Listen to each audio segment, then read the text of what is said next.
I have learned this over and over and over and over again along my journey of healing since I started about 2 decades ago, of the psychosomatic, emotional, spiritual, all of the different elements of healing that are interwoven in this web of who we are as people.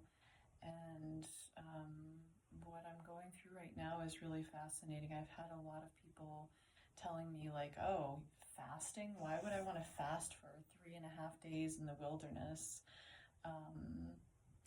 It's to allow spaciousness, it's to shift energy. When you put a different container around, in Tantra we call it tapas, when you put a different container around the way that you approach the world, your perceptions, there can't be but a possibility of like things shifting directions, like new pathways and channels opening up.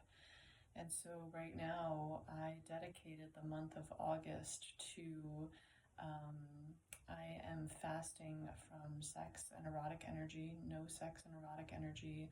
I'm fasting from sugar, only fruit. I'm fasting from caffeine, only cacao.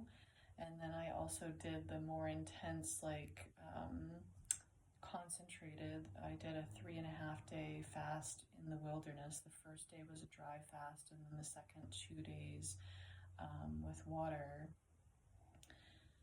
What I notice is that something is going to shift, and when you shift a habit, there are so many unseen things that start to shift. I have had pain and discomfort in this neck and shoulder area chronically for at least a decade, on and off.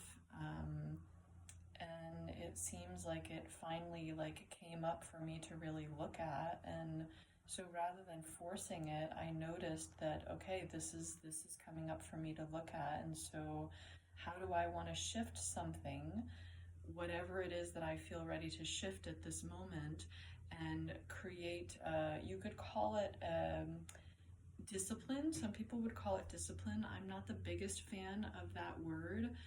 Devotion is another word, because devotion is really focusing on what I'm moving towards and what I am opening into, rather than like what I am trying to fix or get away from or stop doing, which is more the connotation of discipline for me. Whereas devotion is like, I am devoted to healing on all levels, and I'm devoted to healing this part of my body, partially because it's suffering, it's awful to feel it like this, but also because I'm aware that the reason that this suffering is happening is it's communicating to me, it's sending me love notes.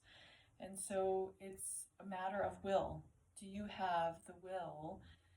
And it's not willpower, it's the will. Do you have the will to shift something, to change something in your life? Some habit, something that you notice, something that you're curious, like, well, I've kind of been aware that this is something that might be hindering my expansive, vital, vibrant living of my life. And I'm curious, like, what might happen if I just kind of like remove that for a month, for a day, for a week, and do it as an experiment. I'm definitely noticing a lot of things shifting for me. Give it a try. Make it a game.